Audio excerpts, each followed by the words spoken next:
परिंदा उड़ करके जाए, निगाह उठा दे तो परिंदा जमीन पे आकर के गिरता है। ये यकीन तो सब रखते गए, सरकार गौसे पाक हमें देख रहे हैं, ये सबको मालूम है। लेकिन आज वजह क्या है कि महफिलों से अदब खत्म हो गया। मैं कहता हूं अगर तुम्हारे दिलों से अदब खत्म हो जाए और 12 हाथ कहने पर तुम आकर के ना बैठो, तुम्हें बैठने में दिक्कत हो, तो वो याद रखना अलामा कह रहे ऐ गौस वो तीखा तेरा, मर के भी सोता नहीं चैन से मारा तेरा। याद रखें बड़े अजीब हालात हो चुके हैं। कुछ लोगों के तो मामलात ये हैं, और पढ़े लिखे लोग जो इस तरीके की बातें करते हैं कि जलसे सजाने से होता क्या है, जलसे लोग करते क्यों हैं, इससे बेहतर किसी गरीब की बेटी की शादी कर देते। जब पढ़े लिखे लोग इस तरीके की बातें करें तब साहिब अफसोस होता है। मैं कहता हूं जलसे सजाने से कुछ नहीं होता। शाह अब्दुल अजीज मुहद्दिस देहलवी रहमतुल्लाह ताला अलैह बयान करते हैं, आप कहते हैं जिस जगह हुजूर का जिक्र होता है अल्लाह ताला 1 साल तक वहां रहमत नाजिल फरमाता है। आज बड़े अजीब मामलात कौम के अपने अकीदों को यूं खराब कर रहे हैं। पाकिस्तान के अंदर सैलाब आया, एक अल्लाह के वली का मजार सैलाब में बह गया, तो कहने लगे कि अल्लाह के वली कुछ ना कर सके। बरेली के हालात खराब हुए तो लोग कहने लगे कि आला हजरत कुछ ना कर सके। हमारे हालात, हम अपने गुनाहों को नहीं देखते साहिब। मैं तो कहता हूं अगर कर्म करने वाले कर्म पे आ जाए, उनका कर्म तो आएगा, वल्लाह वो सुन लेंगे, फरियाद को पहुंचेंगे। ऐसा भी तो हो कोई जो आह करे दिल से, ये तो वो इनके दर से कभी कोई खाली हाथ लौटा नहीं है। हम साईं मांगना भूल गए हैं, लेकिन वो हमें देना नहीं भूले हैं। जिस हस्ती की महफिल सजा करके बैठे हो, मेरे सरकार गौसे पाक को याद करके तो देखो। खुदा की कसम इनके दरवाजे पे आने वाला कभी कोई खाली हाथ लौट के गया नहीं है, कभी कोई खाली हाथ लौटाया नहीं है। अल्लाह अकबर। मेरे सरकार गौसे पाक के बचपन का जमाना है, बड़ी तवज्जो से बात को सुनना है। अभी सरकार गौसे आजम की उम्र 10 साल की है। आपके नाना हजरत अब्दुल्ला सौमई की बारगाह है, ये वो बारगाह है जहाँ पे आने वाले अपने दुखों को लेकर के आते हैं, जहाँ पे आने वाले अपनी तकलीफों को लेकर के आते हैं, जहाँ पे आने वाले रोते हुए आते हैं, जब लौट के जाते हैं तो हंसते हुए जाते हैं। एक खातून आई है, हाथ में नन्ना सा बच्चा लेकर के आई है, चादर में लपेट के बच्चे को लाई थी। हजरत अब्दुल्ला सौमई की खानकाह में पहुंची है,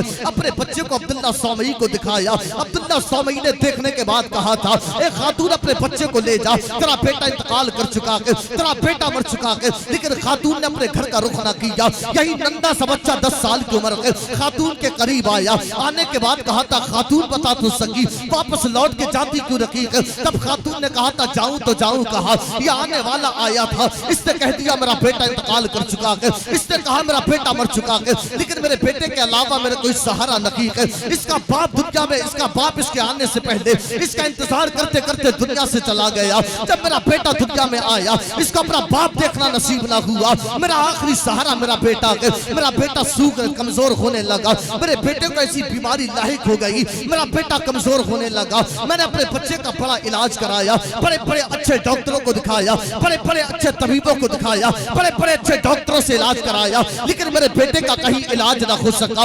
मैंने इस खानकाह का बड़ा नाम सुना था, मैंने इस बारगाह का बड़ा नाम सुना था। अपने बच्चे को लेकर के इस बारगाह में आ गई, लेकिन उन्होंने कहा तेरा बेटा इंतकाल कर चुका है। सब्र की तलकीन करके मुझे चले गए। जब बच्चे ने इतना सुना, सुनने के बाद कहा था, खातून यहाँ तक आ गई है तो तू खाली हाथ लौट के जाने वाली नहीं है। जा, तेरा बेटा मरा नहीं है, बल्कि तेरा बेटा जिंदा है। खातून ने चादर हटाई है, क्या देखा उसका बेटा मरा नहीं था, उसका बेटा जिंदा था। अल्लाह अकबर। हजरत अब्दुल्ला सौमई आए, खातून ने कहा था, अब्दुल्ला सौमई आपने तो कहा था कि मेरा बेटा इंतकाल कर चुका है, मेरा बेटा मरा नहीं है। अब्दुल्ला सौमई ने लाठी पकड़ी, बच्चे के पीछे पीछे दौड़े गए और यूं कह के दौड़े थे कि तू अभी से तकदीर खुदाबंदी के राजों को खोलने लगा है। बच्चा कब्रिस्तान पहुंचा, पहुंचने के बाद बच्चे ने कहा था, ऐ कब्र वालों मेरी हिफाजत करो, 300 मुर्दे कब्र सोच के खड़े हुए थे। हजरत अब्दुल्ला सौमई ने जब ये मंजर देखा, अपनी लाठी को फेंका, अपने सर को उस बच्चे के कदमों में रखा।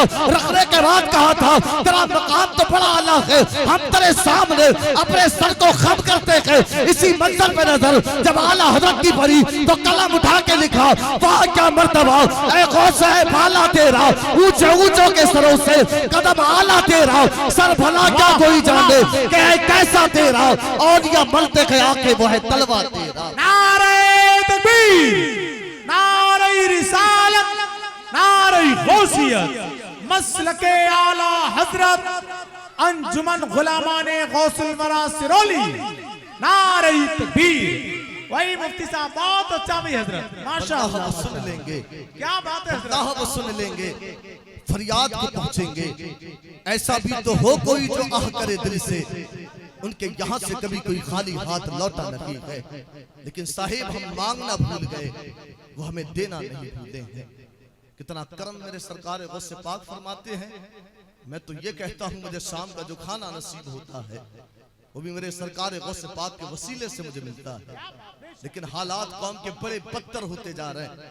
सरकार गौसे पाक की महफिल हो, उसमें ये हालात हमारी कौम के घरों के अंदर उनके नाम की महफिलें सजे तो कुछ लोग बाहर खड़े होकर सलाम के इंतजार करते हैं, कब सलाम होगा तब जाकर के हम बिरयानी खाएंगे। आज जिक्र से इतने बेजार हो गए लोग कि आज सरकार गौसे पाक की महफिल में बैठना तक पसंद नहीं करते। कुछ आए और खड़े खड़े आएंगे और चले जाएंगे। मैं कहता हूं बड़े बदनसीब है वो जो यहां तक आया, खड़ा होकर के चला गया, तुझे बैठने की जगह तक नसीब ना हुई। मैं कहता हूं साहिबो मेरे सरकार गौसे पाक से मोहब्बत करो, बड़ी अजीम बारगाह है। इस बारगाह से कभी कोई खाली हाथ लौटा नहीं है। अल्लाह ने वो ताकत और वो पावर अता की है। फरमाया या आपके वालिद हजरत अबू साले, आपके वालिद, आपको हुक्म हुआ ना, अभी तो 10 साल की उम्र में ये बच्चा मुर्दों को जिंदा कर रहा है। कब्रिस्तान जाए तो मुर्दों को उठा दे। अभी 10 साल की उम्र है। हमारे तुम्हारे बच्चे 10 साल की उम्र में करते क्या है? कोई बताए कि बेटा बड़ा होके क्या करेगा? आप नहीं बता सकते कि मेरा बेटा बड़ा होके डॉक्टर बनेगा, मेरा बेटा बड़ा होके इंजीनियर बनेगा, मेरा बेटा बड़ा होके प्रोफेसर बनेगा, मेरा बेटा बड़ा होके आलिम कुरान बनेगा। ये कोई अभी तय नहीं कर सकता कि बड़ा होके ये क्या बनेगा। लेकिन मेरे सरकार गौसे आजम 10 साल की उम्र में कहते मुझे पता चल गया मैं अल्लाह का वली हूँ। कितनी साल की उम्र? 10 साल की उम्र में कहते कि पता चल गया मैं अल्लाह का वली हूँ। आपके वालिद को तो तब पता चल गया था जब आप दुनिया में आए भी न थे। फरमाया या अबा साले आता कल्लाहु इब्नन, अबू साले अल्लाह तुझे एक बेटा देगा, वहुवा वलीयुन, और वो वली होगा, वो महबूबी व महबूबुल्लाह ताला, वो मेरा भी महबूब होगा, वो रब का भी महबूब होगा। वो सयकूनु लहू शान फिल औलिया वल अक्ताबी, और उसकी शान औलिया अक्ताब में ऐसी होगी कशानी बैनल अंबिया व रसूली, जैसे कि मेरी शान नबियों और रसूलों के दरमियान है। अभी दुनिया में आए नहीं लेकिन 10 साल की उम्र हुई, कहते हैं मुझे पता चला मैं अल्लाह का वली हूँ। पूछा गया कैसे? कहते मैं मकतब में पढ़ने के लिए जाता, मुझे फरिश्ते छोड़ने के लिए आते। जब मकतब पहुंच जाता एक आवाज आती इफ्सहू लिवलिय्लाही, अल्लाह के वली के लिए जगह को छोड़ दिया जाए। मेरे सरकार गौसे पाक की 10 साल की अभी उम्र है, आपको पता चल गया कि मैं अल्लाह का वली हूँ। और सही मेरे सरकार गौसे पाक की बारगाह तो वो बारगाह है, आपकी बारगाह से कभी कोई खाली हाथ लौटाया नहीं गया। आपने वो वाकया भी सुना होगा साहिब, वो 12 साल की कश्ती डूबी थी ना, मेरे सरकार गौसे पाक बूढ़ी के करीब आए, उससे पूछा था पता बात क्या है? उसने कहा था आज से 12 साल पहले मेरे बेटे की शादी गई थी, लेकिन आज तक वो शादी बारात वापस लौट के नहीं आई। मेरे सरकार गौसे पाक ने दरिया को हुक्म दिया, दरिया से कश्ती भी निकल के आई थी, उसका बेटा भी निकल के आया था। मैं साहिबो तुमसे कहता हूँ आज लोग अपने अकीदों को खराब करने में लगे। कुछ को लगता है ऐसे मुतासर लोग होते जो कहते हैं जलसा सजाने से क्या होता है। मैं कहता हूँ साहिब हम जलसा सजाते हैं, इधर जलसा सजाना होता है, उधर सरकार गौसे पाक का फैजान का आना होता है। मेरे सरकार गौसे पाक कर फरमाते हैं इनके जलसों से बैठने वाले तुम ये मत समझना हाँ साहिब आज अगर जलसा नहीं सजाया जाता, यहाँ पे मैं कहता हूँ जलसों से क्या होता है? मैं कहता हूँ जलसों से इश्क रसूल ताजा होता है, जलसों से कौम में बेदारी पैदा होती है। मेरे सरकार गौसे पाक की बारगाह के अल्लाह अकबर, सरकार गौसे पाक की बारगाह है। सारे बोले यार रसूल अल्लाह, सादा में आवाज बढ़ा दें, बिल्कुल सादा कर दें बिल्कुल, और आवाज बढ़ा दें। मेरी आदत है सादा में बोलने की है। ले ठीक है बस सारे बोले यार रसूल अल्लाह। सरकार गौसे पाक की बारगाह, लोग कहते हैं जलसों से कुछ नहीं होता, मैं कहता हूं जलसों से कौम बेदार होती है, जलसों से इश्क रसूल ताजा होता है।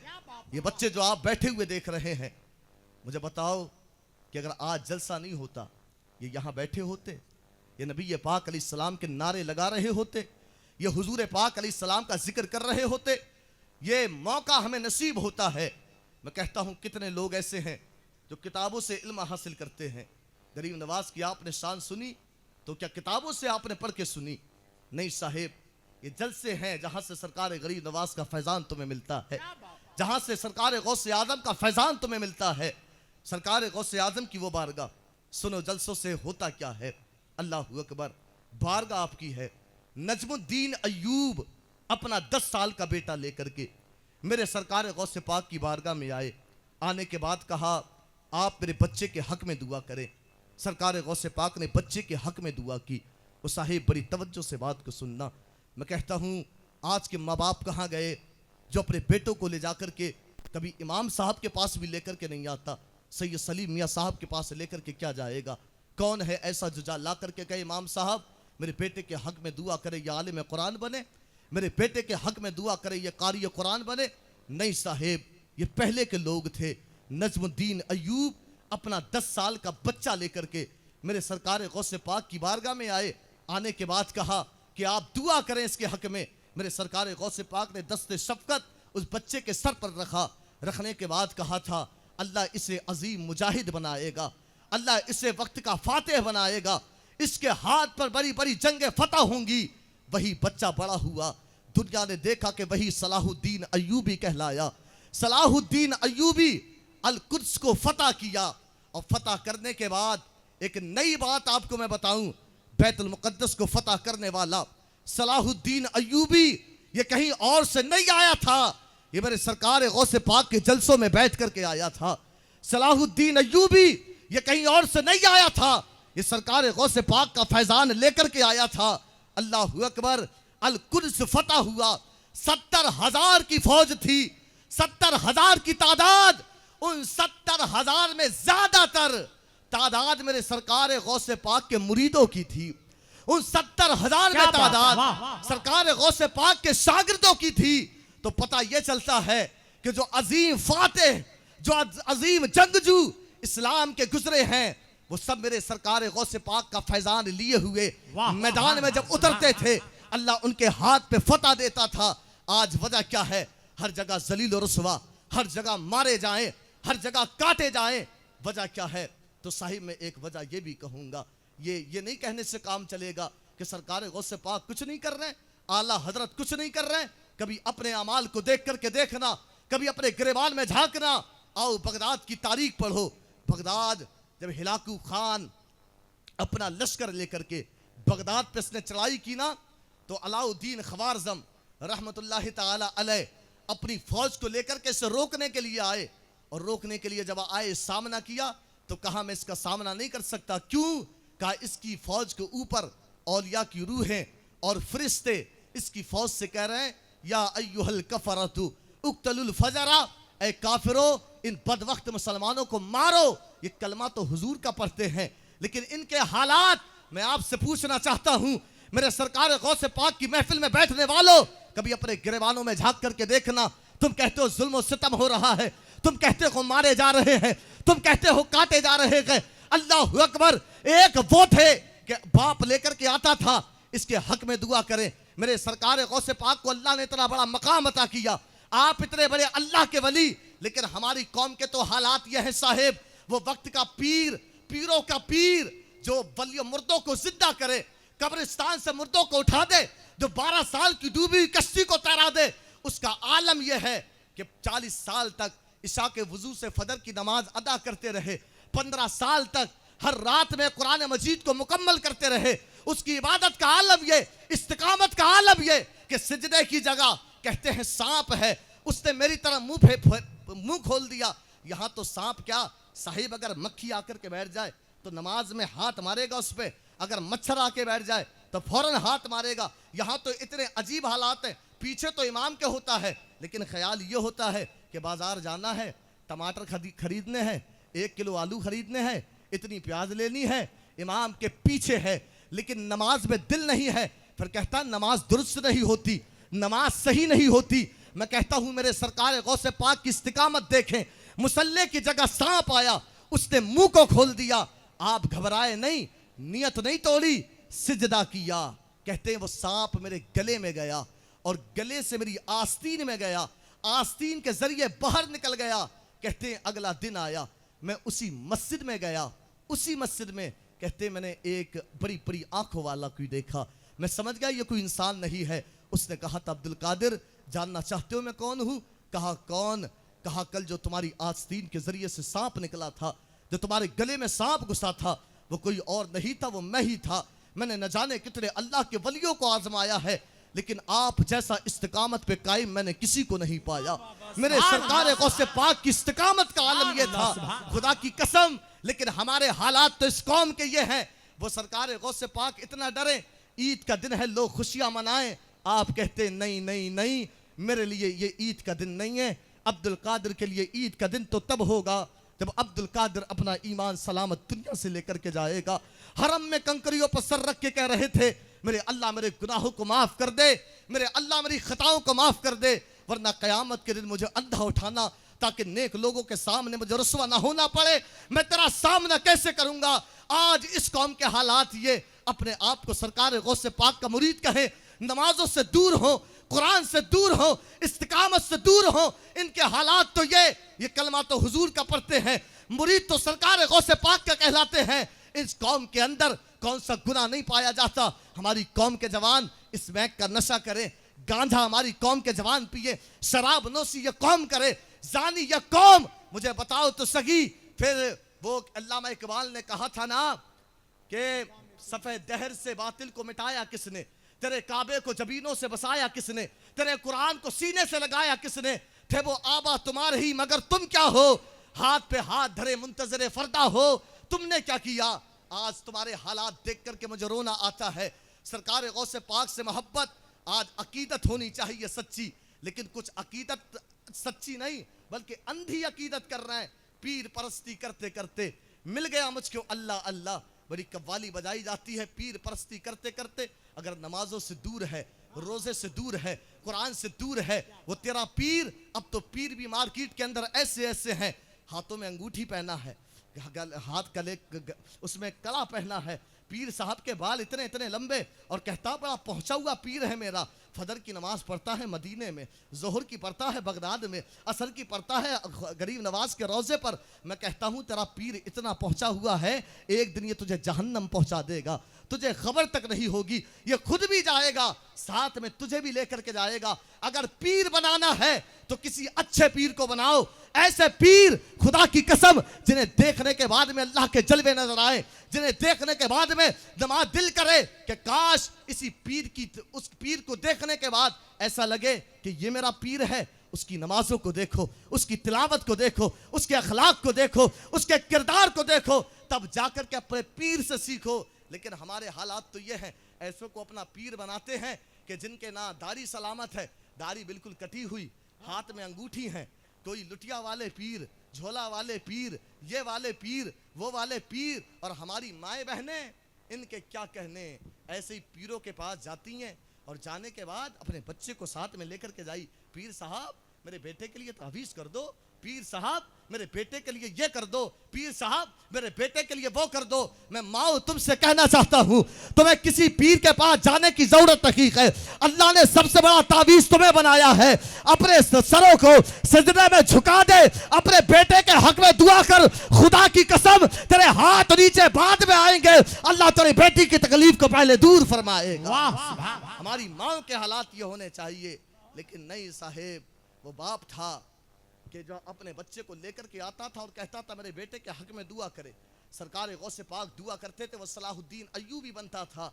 एक ने कहा था, एक सलेबी ने कहा था सलाहुद्दीन अय्यूबी से, ए सलाहुद्दीन अय्यूबी, तुम जानते हो कौन सलाहुद्दीन अय्यूबी जिसने मस्जिद अक्सा पर इस्लाम का परचम लहराया? वो सलाहुद्दीन अय्यूबी कहा था, ए सलाहुद्दीन अय्यूबी, ये तेरी मेरी जंग नहीं है, ये कलीसा और काबा की जंग है। तू तो चला जाएगा, तेरे बाद कितने सलाहुद्दीन आएंगे। कहा था हम तुम्हारी कौम के दरमियान बेहयाई को पैदा करेंगे, कयामत तक कोई माँ सलाहुद्दीन को पैदा नहीं कर सकेगी। आज यही वजह है साहिब, अब कोई सलाहुद्दीन अय्यूबी नहीं, अब कोई मोहम्मद बिन कासिम नहीं, अब कोई सलाहुद्दीन अय्यूबी नहीं, अब तो कौम के हालात ये हैं, यही गंजेड़ी इसमें किए, ये मुझे अफसोस होता है मेरी कौम के जवान नमाजों से दूर हैं। 12-12 साल के बच्चे स्मैक का नशा कर रहे हैं, 10-10 साल के बच्चे गलियों के अंदर सिगरेट का धुआं उड़ा रहे हैं। न बाप कुछ कहता है, न माँ कुछ कहती है, कोई रोकने वाला नहीं, कोई टोकने वाला नहीं। वो जवान थे मोहम्मद बिन कासिम। आज हमारे बच्चों से दूसरों की बेटियों की इज्जत की हिफाजत इनसे नहीं होती। आज नाली पे बैठ करके किसी की बेटी की इज्जत को खराब करने में लगा है, गलियों में घूम करके किसी की बेटी की इज्जत को खराब करने में लगा है। तारीख में नाम मोहम्मद बिन कासिम, जानते हो मोहम्मद बिन कासिम कौन था? 18 साल का जवान है। हज्जाज बिन यूसुफ के पास एक खातून का खत आया, ए हज्जाज बिन यूसुफ, मुझे फला बादशाह ने इगवा किया है, अगर तू मुझे छुड़ाने के लिए नहीं आया तो मैं कयामत के दिन अल्लाह की बारगाह में कहूंगी ये सलाहुद्दीन अय्यूबी था, ये हज्जाज बिन यूसुफ था जो मेरी इज्जत लुटती रही, ये मुझे बचाने के लिए नहीं आया। आंख में आंसू हैं। 18 साल का जवान मोहम्मद बिन कासिम अपने चचा के पास आया, आंख में आंसू देखे पूछा था मेरे चचा आंख में आंसू क्यों आए गए? उसके चचा ने खत लिया, मोहम्मद बिन कासिम के हाथ पर रखा। मोहम्मद बिन कासिम ने खत पढ़ा, अल्लाह अकबर कहा था मेरे चचा इजाजत दे, कहा था भी हमारी फौज नकीक है, फौज को लौट के वापस आ जाने दो, तब जाकर के जाना उसकी इज्जत को बचाने के लिए। मोहम्मद बिन कासिम ने कहा था इजाजत देना तेरा काम है, खातून की इज्जत को बचाना मेरा काम है। 18 साल का जवान खत को लेकर के मस्जिद में खुतबा दिया था। उसके खुतबे देने पे बड़े तो बड़े बच्चे भी बैठे रह गए थे और आवाज आ रही थी, मोहम्मद बिन कासिम बता तो सकी क्या इतनी इजाजत है घर जाकर के हथियार ले ले या यहीं से तेरे साथ चलना है? मोहम्मद बिन कासिम के साथ में बूढ़े बूढ़े बूढ़े चले गए, साथ में बच्चे चले गए, एक फौज बनाई है, बादशाह की ईंट से ईंट जाकर के बजा दी थी, खातून की इज्जत को बचाया था। किसी ने हाथ पकड़ के कहा था मोहम्मद बिन कासिम ये तेरी रिश्ते में लगती कौन है? जवाब दिया था कुछ रिश्ते ऐसे होते हैं जो माँ बाप की बिना पे बनते हैं, इसका मेरा रिश्ता किसी और ने नहीं बल्कि मदीने के ताजदार ने बनाया है। सुभान अल्लाह, जिंदाबाद। ये मोहम्मद बिन कासिम बादशाह की ईंट से ही जाकर के बजाई। उस सलेबी ने कहा था कोई माँ सलाहुद्दीन अय्यूबी पैदा नहीं कर सकेगी, हम तुम्हारी कौम के दरमियान बेहयाई पैदा कर देंगे। आज वजह क्या है कि अब अल्लाह के वली हालात, वो माएँ जिनके शिकम से अल्लाह के वली पैदा होते थे, आज अल्लाह के वली पैदा क्यों नहीं हो रहे हैं? आज इतने अजीब हालात हैं। वो अल्लाह के मादर ज़ात अल्लाह के वली पैदा होते थे, आज बेहयाई इतनी आम हो चुकी है। मेरी कौम की बेटियां मौजूद हैं, मैं कहना चाहूँगा कि पहले की माएँ उनके बच्चे रोते थे, वो अपने बच्चों को सीने से लगा के सुलाती थीं, ये सो जाए या मुस्तफ़ा कहते कहते, खुले आँख सल्ले अला कहते कहते। आज की माँ अपने बेटे के हाथ में मोबाइल फ़ोन पकड़ा देती है, या मोबाइल फ़ोन नहीं पकड़ाएगी तो घर की दादी या नानी बच्चे को उठा लेंगी, उठाने के बाद बच्चे को चुप किया जाएगा तो इस तरीके से चंदा मामा दूर के, पूरी पकावे पूर के, आप खाएं थाली में, मुन्ने को दे प्याली में। आज की माँ ये सब कर कर के बच्चों को छुपाने में लगी है। मैं अपनी कौम की बेटियों से कहना चाहता हूँ, तुम्हारे बच्चे रोए तुम इन्हें मोबाइल फ़ोन पकड़ा करके छुपाने में लगी हो। याद रखो आज 1 साल का बच्चा गाली देता है, 1 साल का बच्चा गाना गाता है, 1 साल का बच्चा नाच के दिखाता है, ये कहीं और से नहीं सीखा, इसी मोबाइल से सीख रहा है। तू बड़ा खुश होती है शाम को जब शौहर लौट के वापस आते हैं ना तो कहती है हमारे बेटे ने फला गाली दी, हमारा बेटा इस तरीके से नाच के दिखाया, हमारा बेटा इस तरीके से गाली देता है। आज माएँ खुश होती हैं। याद रखना कल ये तुम्हारे बेटे जब तुम्हें गालियाँ देंगे तब तुम हमारे पास में आओगी, आने के बाद कहोगी हजरत कोई ऐसा तावीज़ दे दे, गाली बहुत देता है माँ को, समझता नहीं है। मैं कहता हूँ ये तुझे समझेगा क्या, तेरी चारपाई को घर से बाहर निकालेगा। इसकी परवरिश तूने से मोबाइल के साए में की है। ये दुनिया के साहिब कितने बच्चे मैंने ऐसे देखे हैं, कितनी ऐसी न्यूज़ तुमने देखी होंगी कि पबजी खेलते खेलते कितने बच्चों ने अपने घर वालों को जान से मार दिया है। तुमने अपने बच्चों के हाथों में मोबाइल फ़ोन नहीं पकड़ाया है, इनके हाथों में असला पकड़ा करके रखा है, इसी से एक दिन तुम्हारी जान ले लेगा। याद रखो कौम मुस्लिम के बच्चे दुनिया के अंदर मोबाइल चलाने नहीं आए थे, कौम मुस्लिम के बच्चे दुनिया के अंदर नाचने के लिए नहीं आए थे, बल्कि ये पूरी दुनिया को ये पैगाम देने आए थे, ना घबराओ मुसलमानों, खुदा की शान बाकी है, अभी इस्लाम जिंदा है, अभी कुरान बाकी है। सुभान अल्लाह, नारे तकबीर, नारे रिसालत, जश्न गौसे आज़म, मसलके आला हजरत, अंजुमन गुलामाने गौसुल वरा सिरोली। बहुत आज बेहयाई का आलम, कहते हैं अल्लाह के वली पैदा, मैं कहता हूँ साहिब नहीं होंगे, नचकइये पैदा होंगे, शराबी पैदा होंगे, स्मैकिये पैदा होंगे।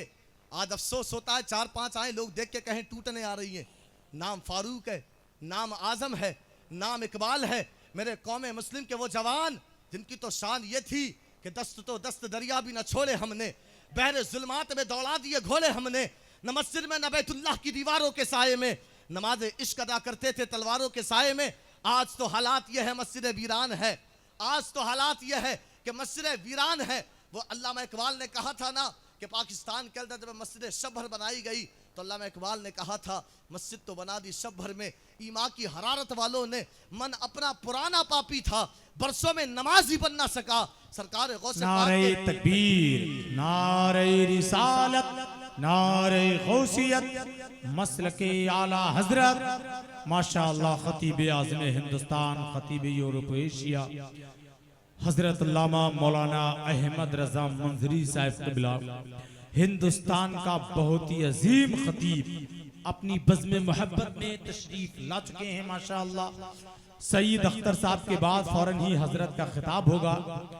हजरत की तकरीर के बाद सईद अख्तर साहब पढ़ेंगे और फिर इंशाअल्लाह ताला सईद अख्तर साहब के बाद शाह खतीब हिंदुस्तान हजरत अल्लामा अहमद रजा मंजरी का बलबलांगेज नसीहत आमेज खिताब हमें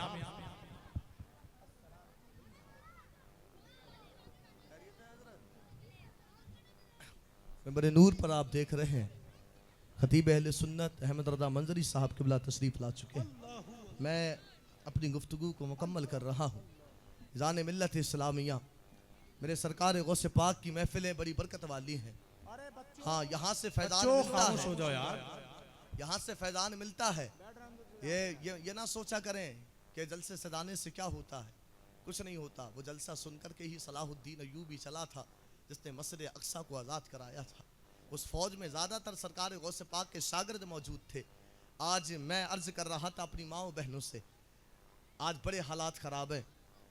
मस्जिदों के हालात आप देखें, मस्जिदों में ये हम चौराहों पे बातें तो खूब कर लेते हैं कि ये हो गया वो हो गया, अखबारात तो पढ़ लेते हैं कि फ़ला जगह ये फ़ला जगह ये, लेकिन मस्जिदों के अंदर दाखिल कोई नहीं होता कि हम अल्लाह की इबादत कर सके, इबादत के ज़रिए अल्लाह से मदद मांगे। याद रखें जो अल्लाह से डर जाता है फिर दुनिया की कोई ताकत उसका कुछ बिगाड़ नहीं सकती। अला इन्ना औलिया अल्लाह ला खौफुन अलैहिम वला हुम यहज़नून, खबरदार अल्लाह के वलियों को ना किसी बात का डर होता है, ना किसी बात का रंजो मलाल। अल्लज़ीना आमनू व कानू यत्तकून, इसलिए कि ये लोग हैं जो ईमान लेकर के आए, अल्लाह से डर गए। मेरे सरकार गौसे आज़म कितना डरते थे अल्लाह से, मैंने आपको बताया। ईद के दिन रो रहे हैं, कहा था ये ईद का दिन नहीं है मेरे लिए, तो तब होगा जब ईमान सलामत लेकर के जाऊंगा। मैं आपसे पूछना चाहता हूँ आप कितना डरते हैं अल्लाह से? हमारा डर, हमारा खौफ, मेरे सरकार गौसे पाक के वालिद ऐसे ही अल्लाह के वली पैदा नहीं होते। माँ बाप का डरना भी बड़ा ज़रूरी है। वो दरिया में बहता हुआ एक सेब खाया था ना, यहाँ तो हालात इतने अजीब है, वो एक सेब खाएं 10 साल बाग की खिदमत करें। यहाँ सेब नहीं, यहाँ तो मूंगफली का ठेला लगेगा, अभी खरीदेगा बाद में, उठा के खाएगा पहले। और गुजर तो जाए गन्ने की ट्राली तो शकील खींच, अबरार खींच, जैसे इसके बाप का माल जाता हो ट्राली के अंदर। और वो हराम के लुक़मे लोग खाते, मैं कहता हूँ हराम के लुक़मे खा करके अल्लाह के वली पैदा होंगे हैं? हराम के लुक़मे, फरमाया 40 दिन तक की कोई इबादत कबूल नहीं की जाती, लेकिन अब लोगों ने ज़राए बना लिए हराम के लुक़मे खाने के। कोई दलाली खा रहा है, कोई सूद खा रहा है, कोई कुछ कर रहा है, कोई कुछ कर रहा है। मैं कहता हूँ हलाल रिस्क तलाश करना, ये भी एक वे नबी पाक अलैहिस्सलाम के सहाबी गुजरे ना दौड़ते हुए, साहबा ने कहा क्या ही अच्छा होता ये हमारे साथ हो लिए होते। नबी पाक अलैहिस्सलाम ने फरमाया अगर ये अपनी औलाद के लिए कमाने के लिए निकला है तो फरमाया ये भी फहुवा फी सबीलिल्लाह, तो ये भी अल्लाह की राह में है। रिस्क हलाल खाओ। ये अभी एक शेर पढ़ा था नाजिर भाई ने, हराम के लुक़मों का ये सोच रहे हैं कि कितना आ जाए, बड़ी बड़ी बिल्डिंगें बन जाए। वो शेर मुझे याद आया तब मैं ये बात कह रहा हूँ। गरीब जो होते हैं ना, अमीर बनने की तमन्ना में हराम के लुक़मे मत खाना, हराम की दौलत से अमीर मत बनना। मैं कहता हूँ वो गरीबी बेहतर है। तुम्हें क्या लगता है दौलत वाले सुकून में फांसी लगा रहे हैं, डिप्रेशन के शिकार हैं, मर रहे हैं, लेकिन गरीब ये अमीर नींद की गोली खा रहे हैं तब जाके इन्हें नींद आती है। इतनी बीमारियां इनके जिस्मों के अंदर पैदा हो गई हैं। कभी इनसे हाल तो पूछना, कभी कहेगा शुगर है, कि कभी ब्लड प्रेशर हाई रहता है, कभी कुछ रहता है।